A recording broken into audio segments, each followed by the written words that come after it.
Lesson 72. Holding grievances is an attack on God's plan for salvation.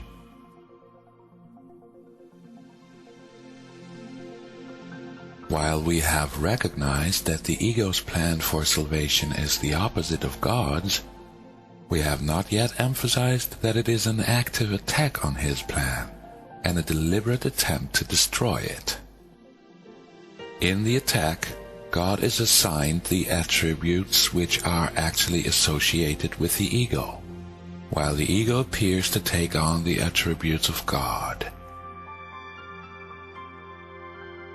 The ego's fundamental wish is to replace God. In fact, the ego is the physical embodiment of this wish.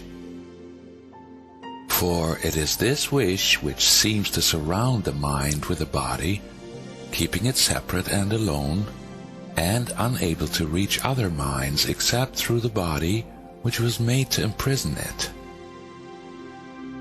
The limit on communication cannot be the best means to expand communication. Yet the ego would have you believe that it is. Although the attempt to keep the limitations which a body would impose is obvious here, it is perhaps not so apparent why holding grievances is an attack on God's plan for salvation. But let us consider the kinds of things which you are apt to hold grievances for. Are they not always associated with something a body does? A person says something you do not like. He does something that displeases you. He so-called betrays his hostile thoughts in his behavior. You are not dealing here with what the person is. On the contrary, you are exclusively concerned with what he does in a body.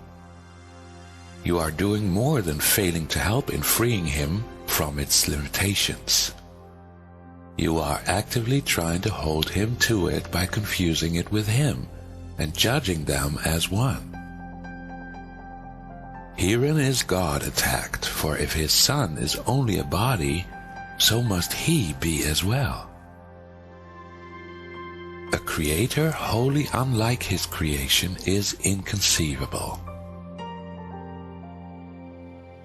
If God is a body, what must his plan for salvation be? What could it be but death? In trying to present himself as the author of life and not of death, he is a liar and a deceiver, full of false promises and offering illusions in place of truth. The body's apparent reality makes this view of God quite convincing. In fact, if the body were real, it would be difficult indeed to escape this conclusion.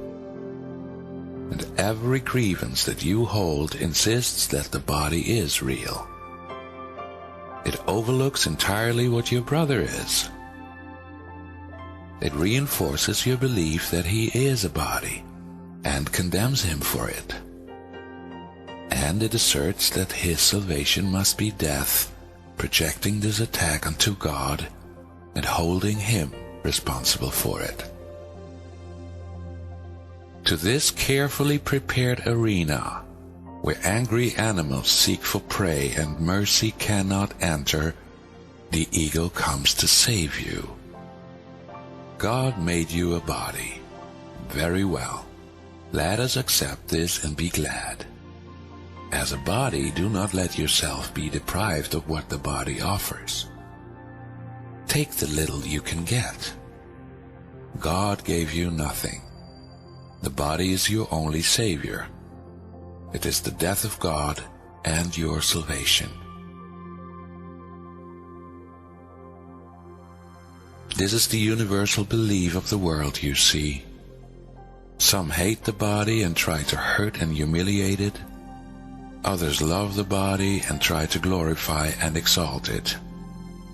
But while it stands at the center of your concept of yourself, you are attacking God's plan for salvation and holding your grievances against him and his creations, that you may not hear the voice of truth and welcome it as friend.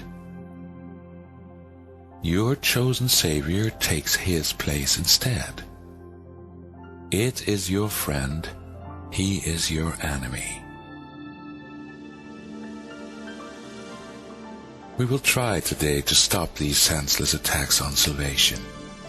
We will try to welcome it instead. Your upside-down perception has been ruinous to your peace of mind. You have seen yourself in a body and the truth outside you, locked away from your awareness by the body's limitations. Now we are going to try to see this differently. The light of truth is in us, where it was placed by God. It is the body that is outside us and is not our concern. To be without a body is to be in our natural state. To recognize the light of truth in us is to recognize ourselves as we are. To see ourself as separate from the body is to end the attack on God's plan for salvation and to accept it instead. And wherever his plan is accepted, it is accomplished already. Our goal in the longer practice periods today is to become aware that God's plan for salvation has already been accomplished in us. To achieve this goal, we must replace attack with acceptance. As long as we attack it, we cannot understand what God's plan for us is. We are therefore attacking what we do not recognize. Now we are going to try to lay judgment aside and ask what God's plan for us is. What is salvation, Father? I do not know. Tell me that I may understand. Then we will wait in quiet for his answer. We have attacked God's plan for salvation without waiting to hear what it is. We have shouted our grievances so loudly that we have not listened to his voice. We have used our grievances to close our eyes and stop our ears. Now we would see and hear and learn.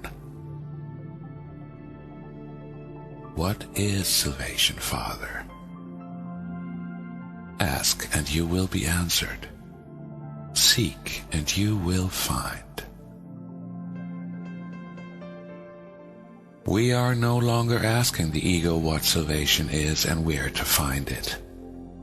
We are asking it of truth. Be certain then that the answer will be true because of whom you ask. Whenever you feel your confidence wane and your hope of success flicker and go out, repeat your question and your request, remembering that you are asking them of the infinite Creator of infinity, who created you like himself. What is salvation, Father? I do not know. Tell me that I may understand. He will answer, be determined to hear. 1 or perhaps 2 shorter practice periods an hour will be enough for today, since they will be somewhat longer than usual. The exercises should begin with this. Holding grievances is an attack on God's plan for salvation. Let me accept it instead. What is salvation, Father?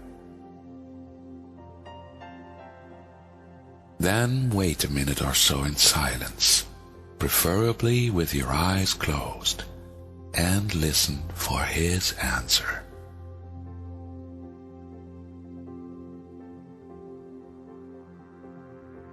Lesson 72.